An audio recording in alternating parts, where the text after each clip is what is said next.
Pois bem, galera, vamos lá começar a dar início à nossa aula. Vamos utilizar um temazinho novo aqui para vocês, um tema que vai envolver dois eixos que se misturam, o eixo educação e o eixo economia, tá? Eu coloquei como eixo educação, prioritariamente, por conta de um motivo bem simples. Nesse eixo educação, eu consigo trazer para vocês uma maior facilidade na escolha do repertório sociocultural, beleza? Então, por esse motivo, nós estamos aqui. E vamos direcionar vocês a partir desse momento para o seguinte tema. Tema, eixo, educação. Lembrando, eu não preciso ter um eixo puro, tá? Para que apareça aí um direcionamento para a gente. Então, nós vamos ver que esse eixo vai se envolver com dois eixos temáticos, tá? Esse tema de hoje. O tema será democratização do acesso à educação financeira no Brasil. Veja bem, é uma frase muito parecida com a frase que eu tinha no ano passado, tá? Muito parecida. E daí eu queria que vocês prestassem atenção nisso. É muito parecido com uma frase que a gente tinha no passado. E aí nós temos todo um questionamento, um direcionamento para como é que eu vou montar essa questãozinha aí, para como é que eu vou montar esse direcionamento da minha fala, beleza? Então, fica aqui o destaque para vocês. Nós vamos montar esse trecho que é voltado para uma fala de democratização, beleza? Então, vamos, voltando aqui ao slide, para que a gente tenha uma total noção de como é que se monta. Passando por esse primeiro momento, nós temos agora a questão de entender qual é o conceito dessa educação financeira. Eu vou ser um pouco mais sucinto. Nós temos um texto aí que é um texto mais completo, que vai direcionar para vocês, eu vou enviar esse material logo mais, e aí eu tenho um direcionamento. Que direcionamento é esse? É o conceito do que a gente está tratando. Segundo o CDC, que é a Organização para a Cooperação e Desenvolvimento Econômico no mundo, ela determinou a educação financeira como o processo mediante o qual os indivíduos e as sociedades melhoram a sua compreensão em relação aos conceitos e produtos financeiros, beleza? Então, basicamente, qual é a intenção da educação financeira? É a formação do indivíduo e das sociedades responsáveis, comprometidos com o futuro. Então, basicamente, essa questão da educação financeira é um direcionamento para uma preocupação com o futuro, beleza? Futuro econômico. Esse é o nosso conceito, beleza? Isso aí já vai nos ajudar.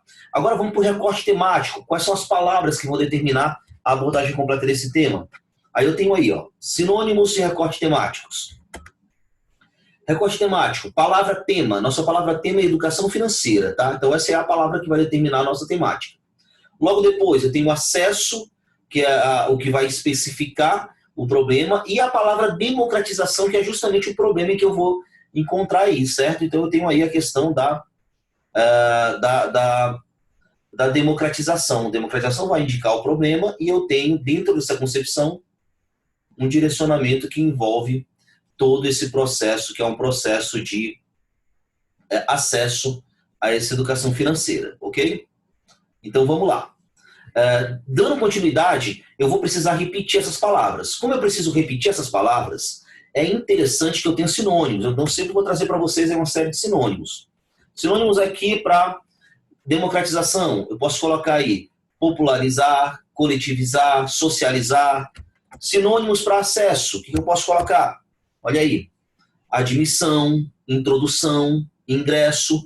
E para educação financeira, que é a nossa palavra tema, eu vou encontrar aí orientação econômica, organização financeira, educação monetária. Então, a partir daí, eu já tenho as palavras-chave que vão garantir a abordagem completa do tema e já tenho sinônimos que vão me ajudar a não repetir tantas vezes essas palavras, tá? Dando seguimento, algumas informações interessantes para a gente, antes de propriamente iniciar o nosso texto. Veja bem, já pensaram que a questão do brasileiro não ter educação financeira não é culpa dele? Por quê, professor? Gente, nos últimos 40 anos nós vivemos um constante desequilíbrio econômico no país, principalmente no que se refere à hiperinflação. Basicamente, o que era a hiperinflação, professor? Era um momento, pessoal, em que nós tivemos uma inflação tão alta, que você deveria comprar as coisas no momento. Então, o seu dinheiro devia ser gasto agora, porque amanhã ele perderia o valor e as coisas ficariam muito mais caras. Por esse motivo, nós temos aí uma forte herança cultural desse período, em que o brasileiro precisava gastar tudo de uma vez e, portanto, não tinha como ter esse controle financeiro, beleza? Então, esse aí é um momento. Outro momento que eu posso destacar, só para destacar a questão inflacionária, o cenário de hiperinflação, principalmente nos anos de 1980 e 1990, piorou tudo isso daí que nós temos relacionado ao brasileiro. Tá? Então nós temos duas concepções. Uma concepção que é uma concepção social, que é cultural, o brasileiro não tem a cultura de tomar cuidado, de se organizar financeiramente, e um outro momento que é um outro momento mais estatal. E são dois pontos que o governo falha que já já a gente vai mostrar para vocês. Vamos lá. Só um pequeno período histórico, uma linha do tempo aqui para que vocês entendam. Como é que nós vamos ter aí? Ó? Primeiramente, nós vamos começar esse processo de hiperinflação logo após o regime militar. Nós tínhamos, pessoal, uma grande dívida externa, tá? E uma inflação galopante, porque a economia do Brasil, apagou-se aquele milagre econômico, aquele falso milagre econômico que nós tínhamos lá no período da ditadura militar, e aí quando o Sarney assume, explodiu tudo isso na mão dele. Então nós tínhamos aí uma questão da superinflação e uma alta dívida externa. Tudo isso complicou a economia do país. Nessa época, a inflação chegou a 240%, 242% ao ano, tá? O ano foi 1985, 86.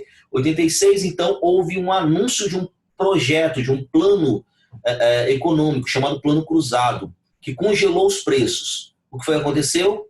Deu merda, beleza?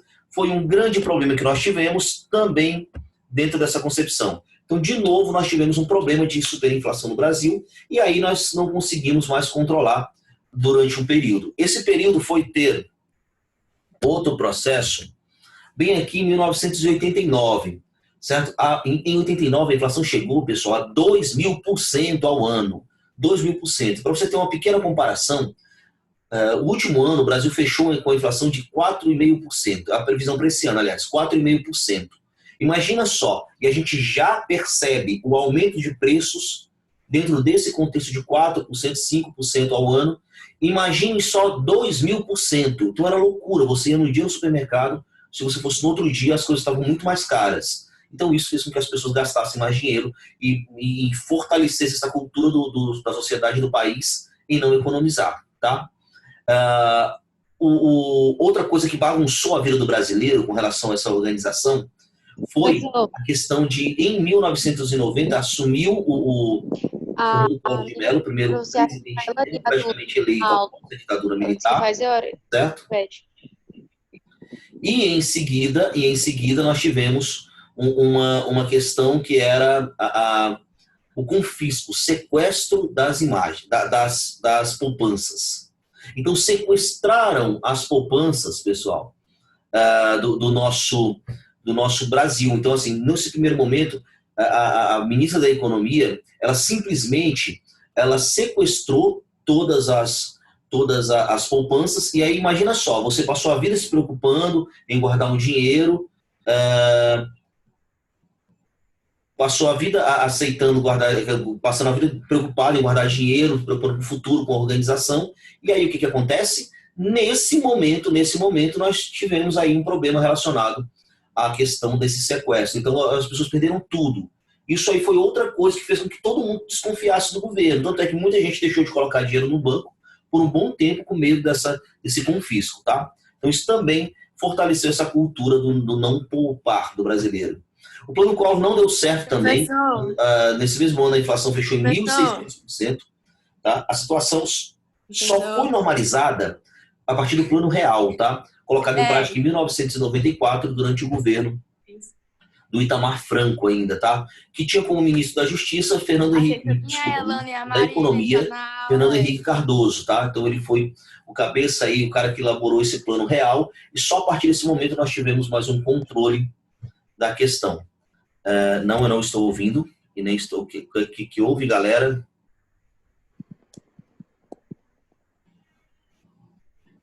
Opa, desculpa, vou aceitá-la aqui. Onde é que ela está aparecendo?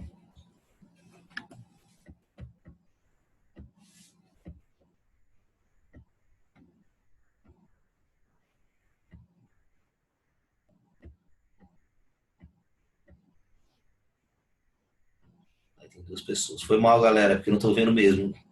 Tá? Pronto. Foram aceitas as duas. E agora vamos dar continuidade, né? Vamos dar continuidade aqui às nossas questões. Só eu começar a compartilhar de novo.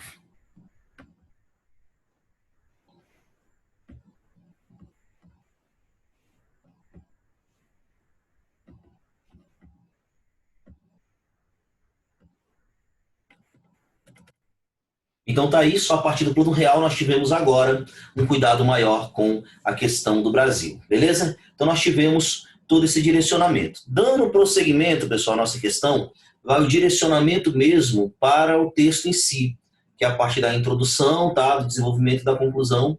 Então, primeira sugestão específica. É uma obra, um best-seller.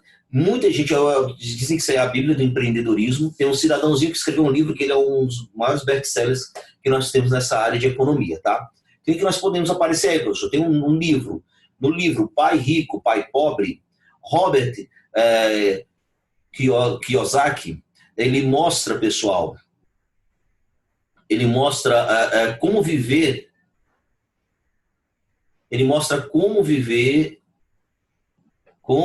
sob orientação de dois pais, beleza? Então, o que nós temos aí? Nós temos duas questões. Primeiro, a orientação dos dois pais, o seu pai biológico, beleza? O seu pai biológico, que apesar de não ser, de fato, pobre, tinha uma mentalidade questionável, certo? Sobre dinheiro, e o seu pai, o pai de um amigo Mike, o qual ele denominava de pai rico, um homem bem sucedido nos negócios, tranquilo? Então nós tínhamos esse direcionamento aí, que era um direcionamento que envolvia essas questões, certo? Então, depois dessa questão toda, pessoal, o que nós vamos ter? Nós vamos ter esse direcionamentozinho do livro, mais ou menos para explicar, para resumir esse livro. Como é que aparece? Nós temos aí, ó, enquanto o pai pobre dizia, estude arduamente para poder trabalhar em uma boa empresa, o pai rico dizia, estude arduamente para poder comprar uma empresa. Essas duas visões diferentes fazem com que a gente tenha essa percepção de diferença entre as mentalidades. Então, isso daí trata-se também de organização financeira, de organização econômica. E essa organização econômica e financeira foi o que gerou para a gente a possibilidade de citar esse livro no começo. E aí você pode estar pensando assim, poxa, professor, mas eu não quero citar esse livro. Eu não sei, nunca li, eu acho que tenho dificuldades em lançá-lo. Eu tenho uma outra sugestão para vocês, tá? Uma outra sugestão, que é uma sugestão mais precisa de um filme, tá? Uma cultura mais popular. Qual é o filme, professor, que a gente pode destacar aí? Esse filmezinho, ó, A Procura da Felicidade ou A Busca da Felicidade. É um filmezinho protagonizado por Will Smith, que vocês bem conhecem, tá? Filme inspirado na obra... filme inspirado na vida de Chris Gardner, né? Um ex-vendedor de São Francisco, que conseguiu, por meio de determinação e organização financeira, se tornar um milionário na Bolsa de Valores, tá? Então você tem aí esse direcionamento, que é o direcionamento desse cidadão chamado Chris Gardner, beleza? Com certeza você deve ter assistido esse filme. Então é um filme bacana para que se produzisse, que pode ser citado no início desse texto, beleza? Então nós temos aí esse direcionamento. Qualquer dúvida, pessoal, é só fazer a pergunta, certo? Sem grandes problemas, a gente está aqui apto a responder, beleza? Sobre a pergunta da gravação, está sendo feita sim a gravação, viu, galera? Mas está sendo gravado para enviar para vocês mesmo, sem problema, tá? Então vamos lá, dando continuidade, gente, a essa questão. Como é que eu posso citar, professor, essa questão do Chris Gardner? Como é que eu vou citá-lo? Vamos lá. Como é que eu posso citar aqui? Eu tenho aí, eu escolhi essa imagem de propósito, tá? Porque essa imagem aí, pessoal, é a imagem que marca a conquista dele. E ele é interessante porque, ó, como é que é, só para relembrar um pouquinho do filme, o filme é interpretado, tá, pelo Will Smith. Ele conta a história de Chris Gardner, e a personificação da Lady Murphy. Professor, o que é a Lady Murphy? Gente, a Lady Murphy é aquela coisa que diz assim, já tem uma explicação dela aí, ó. Mas se uma coisa tem que dar errado, ela vai dar errado, certo? Então você tem que pensar nisso. Então tudo isso é o que aconteceu na vida dele. O cara perdeu a esposa, perdeu o emprego, fez investimento numa máquina que se tornou obsoleta. Só sobrou ele e um filho de 5 anos, ele precisava se virar. Então o Chris Gardner, pessoal, com certeza é a personificação do sonho americano. É o cara que, por vontade própria, por sua organização, por sua determinação e inteligência, consegue o sucesso financeiro, beleza? Então nós temos aí Will Smith interpretando esse cara, e é um símbolo da organização, o símbolo dessa organização financeira, tá? Só para explicar para vocês, eu tinha prometido, a lei de Murphy, o princípio que, criado em 1960 pelo engenheiro da NASA Edward Murphy, atribui significados matemáticos a circunstâncias catastróficas, destacando que se uma coisa tem que dar errado, vai dar errado, tá? Então, mais ou menos em termos genéricos, ele calculou, ele teorizou um ditado popular, que nada mais é do que aquilo: se algo pode dar errado, dará. Beleza? Então, essa é a lei de Murphy, para que a gente tenha... só para a gente saber mesmo, é mais por uma curiosidade. Se eu posso citar ela na redação, talvez não seja interessante. Tá? Linha argumentativa. Agora sim, argumento 1 e argumento 2. Lembre-se, eu preciso envolver a sociedade e eu preciso envolver o Estado. Quando eu envolvo a sociedade, pessoal, eu preciso pensar em quê, principalmente? Eu preciso pensar, principalmente, gente, na questão da cultura, tá? Como é que a cultura envolve isso, professor? Como é que eu vou trabalhar com essa concepção cultural? Então, como é que eu vou trabalhar com essa concepção cultural? Como é que essa cultura vai afetar isso? Então, o que a gente vai pensar no primeiro momento? No primeiro momento, eu vou trabalhar com a má formação cultural. Professor, como é que isso funciona? É a cultura do brasileiro? O brasileiro se preocupa com a organização financeira? Não, não se preocupa. Agora, de onde é que vem isso? Olha só quais são as causas que a gente pode determinar isso. Histórico de instabilidade econômica, que é aquela questão da inflação que eu falei para vocês. Desigualdade social, aí a pessoa não tem dinheiro mesmo. Como é que eu vou ter uma organização financeira se meu dinheiro não dá nem para meu sustento? Falta de informação sobre investimentos, tá? Então, falta de conhecimento mesmo sobre isso. Quais são as consequências dessa parada? Desconfiança em investimentos, você não quer investir. O brasileiro, no máximo, coloca na poupança, no máximo. Escassos recursos financeiros de grande parte da população, que é aquela parcela que realmente não consegue ter uma organização porque realmente não sobra dinheiro, e a precária organização econômica. Tudo isso resulta em 3 grandes problemas: constante desequilíbrio financeiro, endividamento populacional e estagnação econômica do país. Beleza? Então, isso daí é o direcionamento. Como sugestão para repertório, aí estão bem específicos. Primeiro, alguns dados estatísticos. 40% dos brasileiros não poupam nenhuma quantia. Tá? Então, eles o dinheiro não dá para acabar o mês. Apenas 10% colocam dinheiro na poupança, só 10%. Então, teoricamente, só esses 10% teriam esse controle. 47% dos brasileiros contam com o INSS para sua aposentadoria. Se eu juntar os estatutários, isso vai para mais de 50%. Então, são mais da metade da população brasileira que não tem nenhuma preocupação com sua velhice. O que acontece com ela? Depende da aposentadoria. Se a aposentadoria quebrar, acabou a vida dessas pessoas. Professor, se eu não me lembrar desses dados, aí você vai para uma coisa mais genérica. Quase a metade dos brasileiros não poupam nada, segundo a Associação Brasileira de Entidades dos Mercados Financeiros de Capitais. Beleza? Outra coisa que você pode destacar é o fato das pessoas não guardarem dinheiro, não terem um equilíbrio financeiro, porque o dinheiro não dá. Tá? Segundo o DIEESE, que é o Departamento Intersindical de Estatísticas e Estudos Socioeconômicos, o salário ideal para uma família de 4 pessoas, o salário mínimo para uma família de 4 pessoas seria de R$ 4.342. Em 2020 o salário foi agora aumentado em R$ 1.045. Aí eu lhe pergunto, é 4 vezes menos do que o salário ideal. Às vezes falta dinheiro mesmo, né, gente? Então você pode destacar isso daí também como uma das provas, o porquê dessa cultura do brasileiro de não ser organizado financeiramente. Ou pela pouca valorização do salário, ou pela questão da cultura de não poupar, que são esses dados que provam isso. Eu tenho uma escola e a família como proposta de intervenção, eu preciso orientar essas pessoas para que se construa um hábito de consumo. Então vai ter projetos, debates, inserção da disciplina, educação financeira nas escolas, para discutir quais são as vantagens de você fazer isso, beleza? Tudo isso para que eu incentive a cultura da poupança, certo? Então, isso daí precisa ser feito para que eu mude a cultura do brasileiro de responsabilidade monetária, tá?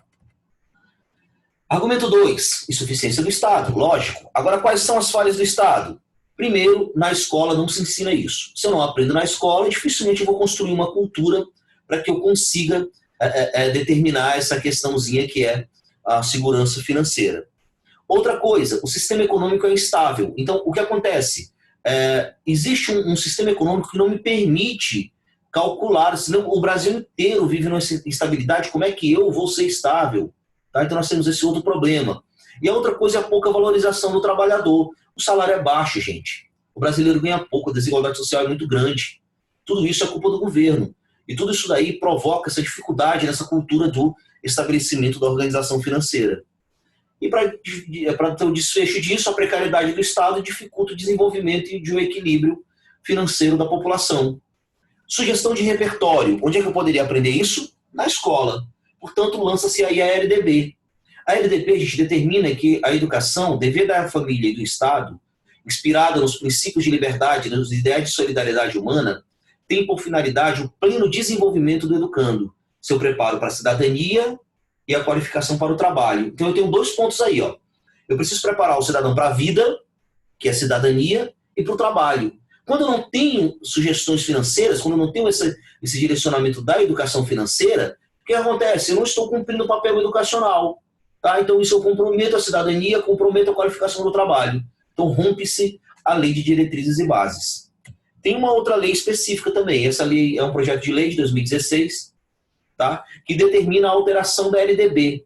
Essa alteração seria basicamente para incluir como obrigatória a disciplina de educação financeira e finanças pessoais durante o ensino médio e fundamental, durante o ensino básico. Beleza? Esse projeto de lei ainda não foi efetivado ainda, e a gente muito bem sabe que mal nas escolas particulares nós temos esse direcionamento para educação financeira, e infelizmente na pública também a gente tem um distanciamento da efetivação desse processo legislativo.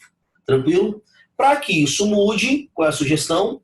O Estado, e eu coloquei 2 ministérios, note, Ministério da Educação e Ministério da Economia. Tudo isso com um plano de investir no Plano Nacional de Adequação Financeira. Veja o truque aqui, pessoal, você ligar com tudo que você falou no desenvolvimento.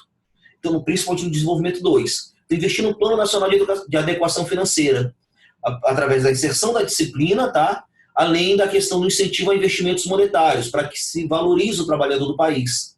Com orientação e a garantia de uma política econômica estável, para que tudo isso se possibilite a organização econômica das famílias e assim o crescimento econômico do país. Beleza? Então, proposta de intervenção aí. Eu já mando esse material para vocês, vocês vão ter acesso a essa questão. Trouxe um bônus. Qual é o bônus? Veja bem, professor, eu não gostei nem do filme e nem da primeira obra que foi citada. Trago aqui uma terceira opção. Qual é a terceira opção? Olha só essa imagem, pessoal, é a representação da crise de 1929. Que crise foi essa? Foi aquela crise que nós tivemos a quebra da Bolsa de Nova York. Para que vocês entendam essa imagem rapidamente, nós temos aí um comercial, é um outdoor aí atrás, que é um comercial de um carro, né, que fala sobre a família americana. E na frente desse comercial, desse sonho americano que nós temos aí, tem uma série de pessoas que estão numa fila para pedir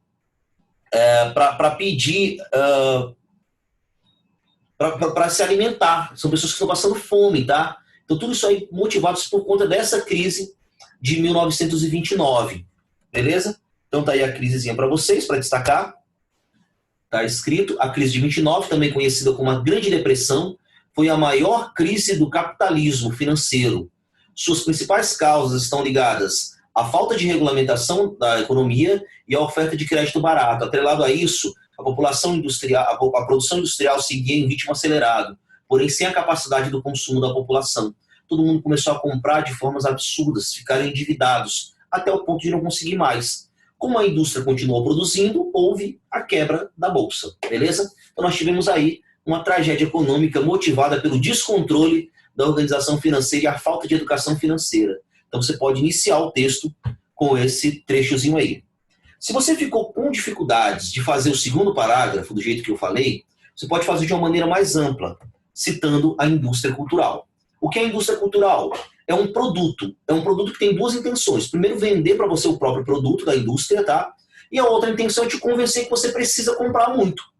Então você tem aí, essa questão da indústria cultural foi desenvolvida por Theodor Adorno e Marcus Hockenheim. O termo se refere à adaptação de produção em massa, aquela criada por Henry Ford, que é da linha de produção, para o mundo artístico. Então é como se eu trouxesse essa linha de produção para o mundo artístico. Em outras palavras, indústria cultural não é nada mais do que uma nova forma de fazer arte e cultura utilizando das técnicas de produção capitalista e incentivando principalmente o consumo. Então eu consigo usar isso aí para repertório para colocar assim, ó. Por que o brasileiro não é difícil o acesso do brasileiro à questão da educação financeira? Porque nós temos aí a formação de uma sociedade consumista, tá? A sociedade é consumista, isso atrapalha a organização financeira. Aí você vai colocar, relacione essa indústria cultural com um tema. Essa indústria cultural pode ser relacionada ao total descontrole que nós vemos no brasileiro, que sente uma necessidade de consumir. E esse consumo exacerbado vai recair justamente na falta de educação financeira, tá? Causas, quais são as causas do problema em si? A necessidade de consumir de forma demasiada. Isso aí vai causar um grande problema. Causar o quê? Falta de planejamento econômico da população, falta de acesso à educação financeira. Tudo isso vai desembocar num sério problema relacionado ao endividamento populacional, constante desequilíbrio financeiro, estagnação econômica do país. Beleza? Então, tudo isso aí você consegue mudar o segundo parágrafo. E aí a gente fecha o comentário desse tema. Certo? Claro que eu peguei a frasezinha do filme, né? Nunca deixe que alguém te diga que não pode fazer algo, beleza? Eu acredito em você e é muito importante que você esteja atento às dicas dadas aqui. Certo, pessoal? Alguma dúvida, gente, sobre o tema? Alguma sugestão, alguma dúvida? Além de você colocar a indústria cultural, só para determinar aqui, além de você colocar a indústria cultural, você pode necessariamente colocar também, pessoal, o próprio capitalismo, tá? O próprio capitalismo pode ser utilizado aí para que você destaque a questão da cultura, no incentivo a esse consumo exacerbado e, consequentemente, o consumo exacerbado vai também provocar esse direcionamento, que é um direcionamento que envolve a questão da falta de educação financeira, tá? Então nós temos todo esse direcionamento aí que envolve essas questões. Beleza, pessoal? Tentei ser rápido aqui, mas de uma forma muito precisa, muito clara, para que fosse direcionados vocês para esse tema, que é a democratização do acesso à educação financeira no Brasil. Beleza? Então, no segundo parágrafo, você pode citar tanto o capitalismo quanto a indústria cultural, é fácil você citar isso, e mais para frente você consegue citar uma série de outros elementos para determinar o seu texto como um texto produtivo. Certo, galera? Alguma dúvida? Se não há dúvidas, pessoal, a gente se encontra no grupo do WhatsApp. É só enviar para lá que eu vou enviando para vocês todas as discussões possíveis. Grande abraço, galera. Vou mandar para vocês agora o material, tá? Esse material que acabou de ser feito. E a gente tira. Pode citar Hobbes, sim, viu? Pode citar Hobbes, pode citar John Rawls. No lugar de citar a LDB ou a lei específica, você pode citar John Rawls, que foi o que eu comentei na aula passada. Você pode citar Thomas Hobbes. Você pode citar a Constituição Federal Brasileira, que fala que você tem o direito a uma educação de qualidade. E quando você não tem isso, quando você não tem educação financeira, você não tem educação de qualidade. Beleza? Dá para citar o Vitor Hugo no começo. Só que todos os temas, os materiais, estão trazendo conhecimentos específicos, tá? E aí, para que você enriqueça o seu repertório sociocultural e na hora você escolha a melhor forma de enriquecer esse seu texto. Certo, galera? Mais alguma dúvida? Se não há mais dúvidas, eu me despeço por aqui, gente. Foi um grande prazer estar com vocês. Grande abraço do professor Eric. Conte comigo que a gente vai estar juntos rumo a essa aprovação. Todo mundo vai tirar grandes notas aqui. Valeu, gente. Grande abraço, grande beijo. E se vê semana que vem. Já mando material para vocês. Tchau.